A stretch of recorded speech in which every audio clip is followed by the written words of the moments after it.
Hello friends, இன்னைக்கு நம்ம தக்காளி குருமா எப்படி பண்ணுறதுன்னு பார்க்கலாம். இது ரொம்பவே சிம்பிளான, அதே நேரத்தில் சட்டுன்னு பண்ணக்கூடிய ரெசிபி. லஞ்ச் பாக்ஸ்க்கு பிளான் பண்ணுறதா இருந்தாலும் சரி, ஈவினிங் டின்னருக்கு பிளான் பண்ணும்போதும் சரி, இது ரொம்பவே சீக்கிரமாக செஞ்சிட முடியும். இதுக்கு தேவையான இன்க்ரீடியன்ஸ் பார்த்தீங்க அப்படின்னா, ஒரு நல்ல பெரிய வெங்காயம், நீங்கள் சின்ன வெங்காயமும் யூஸ் பண்ணலாம். அதே நேரத்தில் 2 பெரிய தக்காளி, இப்போ பெங்களூர் தக்காளி வெரைட்டி இது. அதுவும் நல்ல பெரிய பழமாக எடுத்திருக்கேன். இப்போ இன்கேஸ் உங்களுக்கு பழம் மீடியம் சைஸில் தான் இருக்குது அப்படின்னா, இன்னும் ஒரு அரை தக்காளி கூட நீங்கள் சேர்த்துக்கலாம்.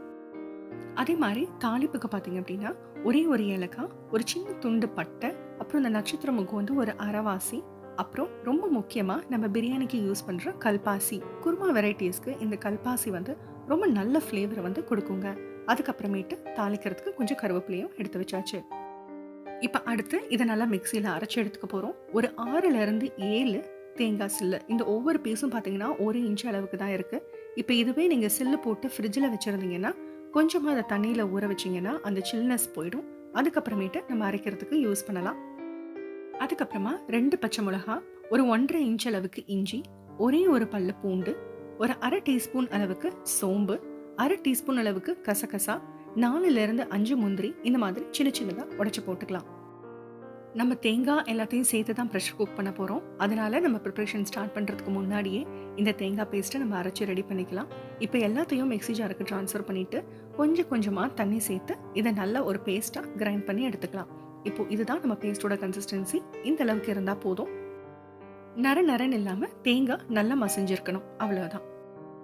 இப்போ இதை டைரெக்டாக நம்ம குக்கர்லேயே தாளித்து எடுத்துடலாம். தாளிக்கிறதுக்கு பார்த்தீங்கன்னா 3 டீஸ்பூன் எண்ணெய் சேர்த்துருக்கேன், 1 டீஸ்பூன் நெய் சேர்த்துருக்கேன். குருமாலாம் நெய் கொஞ்சம் சேர்த்து தாளிச்சாதான் ரொம்ப வாசமாக சூப்பராக இருக்கும்.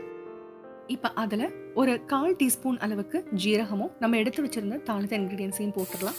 அதுக்கப்புறமேட்டு வெங்காயம் நல்லா ஆட் பண்ணிடலாம். வெங்காயம் நல்ல பொன் நிறம் ஆகிற வரைக்கும் வதங்கட்டுங்க. அதுக்கப்புறமேட்டு நீளமாக அரிஞ்சு இந்த தக்காளிங்களை சேர்த்துடலாம். தக்காளி ஓரளவுக்கு வதங்கினா போதும். இதுக்கு தேவையான மசாலா இன்க்ரீடியன்ஸை ஆட் பண்ணிடலாம். 1/4 டீஸ்பூன் மஞ்சள் தூள், அரை டீஸ்பூன் மிளகாய் தூள், அரை டீஸ்பூன் மல்லித்தூள், இதுக்கு தேவையான உப்பு பார்த்தீங்கன்னா 3/4 டீஸ்பூனுக்கும் கொஞ்சம் ஜாஸ்தி உப்பு சேர்த்துருக்கேன். இப்போ இது எல்லாத்தையும் நல்லா வதக்கி கொடுத்துடலாம். இப்போ இந்த வெங்காயம், தக்காளி, இந்த மசாலா இன்க்ரீடியன்ஸ் எல்லாம் சேர்ந்து நல்லா வதங்கிருச்சு. இப்போ தக்காளியும் பார்த்தீங்கன்னா நல்லா வதங்கி இது ஒரு நல்ல ஒரு தொக்கு கன்சிஸ்டன்சிக்கு வந்துடுச்சு. இப்போ இதில் 3/4 டம்ளர் அளவுக்கு தண்ணி சேர்த்துடலாம். தண்ணி சேர்த்ததுக்கு அப்புறமேட்டு நம்ம அரைச்சி வச்சிருந்து அந்த தேங்காய் விழுதையும் இது கூட நம்ம சேர்த்துடலாம். இப்போ முந்திரி கசகசா நம்ம போட்டு தேங்காய் விழுதை அரைச்சதுனால ப்ரெஷர் குக் பண்ணாலும் இந்த விழுது தெரியாது. மீடியம் ஃப்ளேமுக்கும் கொஞ்சம் ஹையாக வச்சு 2 விசில் கொடுத்து இதை ஆஃப் பண்ணிடுங்க. ப்ரெஷர் நல்லா ரிலீஸ் ஆனதுக்கு அப்புறமேட்டு ஓப்பன் பண்ணுங்க. அவ்வளவேதான், நம்மளுடைய சூப்பரான தக்காளி குருமா ரெடி ஆயிடுச்சு. இது நீங்கள் வெங்காயம் தக்காளியை முதல்ல வேக வச்சுட்டு அதுக்கப்புறமேட்டு பேஸ்ட்டை வச்சு மறுபடியும் கொதிக்க விட்டு இந்த மாதிரி எந்த ஒரு பிரச்சனையும் இல்லைங்க. ரொம்பவே ஃபாஸ்ட்டாக ஈஸியாக 2 விசிலில் தக்காளி குருமா ரெடி பண்ணிடலாம். இப்போ தக்காளி குருமாவோட கன்சிஸ்டன்சி பார்க்கலாம்.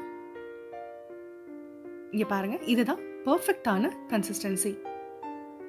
இது ரைஸ்க்கு மட்டும் இல்லைங்க, தோசைக்கு ரொம்பவே சூப்பராக இருக்கும். அதுவும் கல் தோசை மாதிரி போட்டு சாப்பிட்டீங்கன்னா ரொம்ப ரொம்ப சூப்பராக இருக்கும். சப்பாத்திக்கும் ரொம்பவே நல்லா இருக்கும்.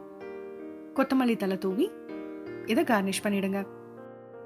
ட்ரை பண்ணி பார்த்துட்டு எப்படி வந்ததுன்ற கமெண்ட்ஸை எனக்கு கண்டிப்பாக ஷேர் பண்ணுங்கள். தேங்க்யூ.